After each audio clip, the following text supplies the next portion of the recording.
So let's finish up the gate of eagerness. So over there it says that when a person has eagerness, he is able to do every single mitzvah. Any mitzvah requires eagerness to do the will of Hashem, right? For example, a person gets up in the morning, right? You have to get up in the morning. Then you have to be eager to go get the water, to wash your hands. It requires to go out of your way to get, or to prepare the day before. Actually, you need eagerness the most, not to wake up in the morning. The eagerness you need the most is to go to sleep on time. You need a lot of eagerness. Laziness over there, you would think laziness says go to sleep. No, laziness at night is don't shower, don't get ready for bed on time, drain around, waste your time, you stay up late, just stay on the couch and just chill, schmooze and whatever, be on your phone. That's laziness. You need zrizut, you need eagerness to prepare yourself to go to bed. Fine, so you get up in the morning, you have to get the water, then the person has to not be lazy to go to the bathroom. Right? A lot of times people, they wake up in the middle of the night, they need to go to the bathroom, they're too tired, they stay in bed. And it's asur. It says, the Baal Shakatsu. You're not allowed to make yourself an abomination by holding in your waist. Then a person has to say a Shir Atzar. If he wants to eat after prayers, he has to say Beracha. He has to do a lot of, go out of his way to do a lot of things, to do the mitzvot. Over and over again we see that our religion requires us to be able to be eager to do the mitzvot. And a lot of times a person, even when he goes to learn, you have to get up, you have to go to the shul. Oh, but I have to go find parking, but I have to go by the time this, by the time that, and I have to go up the stairs. And then even when you get up to the shiur, it's hard to schmooze, it's hard to get a coffee and schmooze with the guy and spend there 20 minutes. And I got to go to the shiur, I got sidetracked. So all these things, constantly every single day, a person has to exercise, and he has to master the trade of eagerness. So if he doesn't, then he actually works on impulses, kind of thing. Right. So it's a person who constantly goes through these tests. He has to learn how to control his impulses and focus on what he's supposed to be doing. If you don't, so then even if you try to do a mitzvah, your impulses will take over, and you end up messing up left and right, all because you didn't work on the most common trait, which is eagerness. As the sages tell us, we have to seek peace and pursue it. Peace doesn't come automatically. You have to go chase it. You have to go and push yourself. It says, it says in the Torah also, we have to know Hashem, we will run to know Hashem. You see, there's a concept of running, you have to push yourself. It's not going to come so easy. It says, it says, you have to exile yourself to a place of Torah. You have to exile yourself. You have to kick yourself out. So sometimes to go learn Torah, you have to feel like I'm kicking myself out of my house. I have to kick myself out of my comfort zone. It's like galut. Yes, even so, a person has to do that. The Chafetz Chaim one time was crying when he saw the young men coming from America to Europe to yeshiva. So he said, look Hashem, young man leaves his home, his family and his friends in America, a land of pleasure and ease, and he comes here to a small remote city to learn in yeshiva. This is an exile within an exile. And why does he do it for? For you, Hashem. It's time for you to bring in the Geulah. So he used to pray like this to Kadosh Baruch Hu when he used to see young men go all the way to Europe to learn in the Torah. How much more so we should go and say, Hashem, look how I'm exiling myself out of my house, I'm kicking myself out of my house to go learn Torah. This should be a zechut for Am Yisrael that you should end the galut already. The person says, no, how powerful it is. Especially when it comes to money, when it comes to work, when it comes to tzedakah, a person has to be even more vigilant over there, not to have laziness. As it says, Yehuda ben Tima Omer, Have'az kanamer, kal kanesher, ratzidivik, gibor kari. A person has to be as strong as a lion to go and do the will of your Father in heaven. How's a lion going to eat? Only if he gets up and he overpowers everybody else to get prey. That's the only way he eats. So therefore, the only way for our neshama for it to be able to eat, if we have to be bold, strong like a lion, get up and do what we're supposed to do. Our sages tell us, "Ushmartem et matzot." You have to guard the matzahs. What does it mean, guard the matzahs? Don't read it matzahs. When a mitzvah comes to your hand, do not let it become sour. If you wait around more than 18 minutes, what happens? The matzah gets already hametz. So therefore, a person has to view the same way with the mitzvah. Don't let it sit. Patom.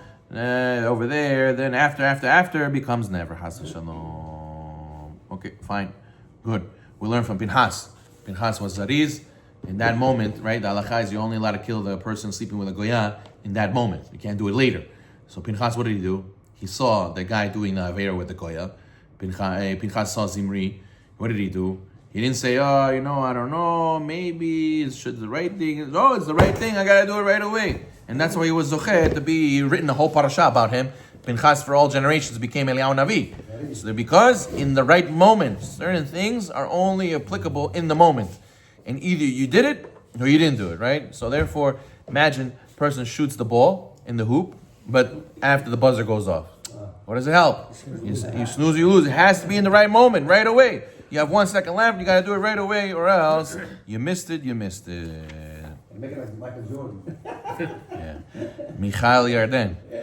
Give him credit. Laziness is an extremely bad trait. The Orchot Tzadikim says a person who lets himself be lazy will be affected in Olam Haba and Olam Hazeh. Shlomo HaMelech says, Al Sadeh ish atzel avarti. I passed by the lazy man's field. Al kerem adam chaser lev ine olech ulo kishmunim chasu panav charulim geder avanav nehersa. I passed by his field. It was full of thorns, sharp grass, and its stone wall was broken. What does that mean? It means a lazy man's wisdom is like a lazy man's field. Not only does a lazy man's field have no fruit because he doesn't work it, it even grows defective things like thorns, sharp grass, and it spoils the produce. Even if he labored in this field and then it grew fruit, the laziness will cause him to lose it. Why? Because the stone wall is broken, thieves will enter. So you see, there's something very deep, Shlomo HaMelech. He's saying that not just does the lazy man not bear fruit, even if somehow he works on it and bears fruit, other things will come and break that fruit that he grew because he didn't fix the wall. He didn't fix his laziness. Same thing. Person who's lazy with Torah mitzvot, what happens? So he comes and he won't learn, and he won't pray, and he won't do the right thing. And even if he does push himself to do the right thing, and even if he does push himself to go learn and to pray, how does he do that already? How does he learn? How does he pray? Not so well. He doesn't do it so well because his laziness creeps into the mitzvah anyways as well. What does the laziness do? Oh, should I pray nets? No, why should I pray nets? Sleep a little bit, enjoy, pray later. Even when he prays Amidah, it's hard to have kavanah the whole thing. Okay, so I have kavanah first 3 brachot. The rest of the thing, I have kavanah, I don't have kavanah. How does he learn? I showed up, at least I showed up. Okay, I spaced out, I was on my phone half the time, but okay, I learned 10, 15 minutes. It's good enough. It's also fine. All this laziness creeps into all his mitzvot. Ends up doing it half-heartedly. He doesn't do it fully. And what happens for his house and for his clothes and for his going to the next game? I want the best seat. I want the best. I want the food. He goes to the caterer for his party. I want the best food. I want the best menu. What do you mean? What? Order it early. Order it early. Make sure it comes on time. Right? But when for the mitzvah, at least I came. At least, Rabbi, I know it's not according to Shulchan Aruch, but there's some opinion that I'm following, right? At least according to some opinion. The white guy went to Olam Haba. They showed him 4x4. What did he say? This is my Olam Haba? He said, yeah, according to some opinions. According to some opinions, it's Olam Haba. All your life, you do according to some opinions. So therefore, it says Shlomo HaMelech, a little bit of sleep, a little bit of slumber, a little folding of the hands to sleep, and a person could lose everything. Chas v'shalom.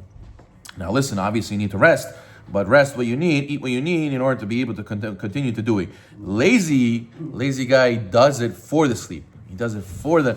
He says, you ask him at work, why are you working? He says, I'm just here till the shift's over, then I'm going to go back to my house, put my feet up, drink a nice cold Coke, put on the whatever, and just, that's life.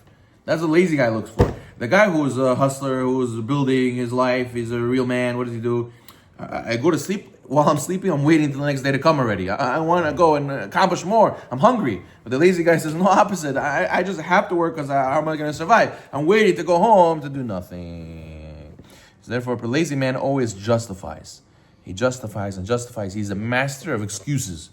Listen, I couldn't. It's not the right time. Listen, always justifies. And that's what the Yetzer Hara does. The Yetzer Hara sells us half-truths and tells us it's okay to do this, it's okay to do that. Don't judge yourself so strictly. You have a leniency. Hashem will forgive you. Just do teshuvah later. In order for you to do it. But in the end, it's only half truth. The real truth is, if you really wanted it to happen, these excuses you would brush away. You would make the right moves and make the right preparations in order that this issue shouldn't come up anymore.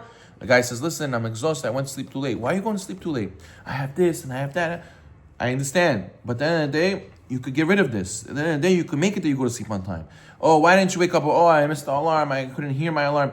Oh, you know why you didn't hear your alarm? Because your phone is right next to your bed. You can keep shutting it off and falling back asleep. Put your phone across the room. And that way you get up and you go and you turn it off. You have to think. The lazy guy just justifies. Oh, listen, I missed my alarm. The guy who's not lazy says, how do I fix this? It shouldn't happen anymore. I put another step in advance so I shouldn't get to the same situation. The lazy guy rationalizes everything according to his laziness. The Chafetz Chaim says that to prevent laziness, you have to consider three things. Number one, you have to think as if you only have one day to live.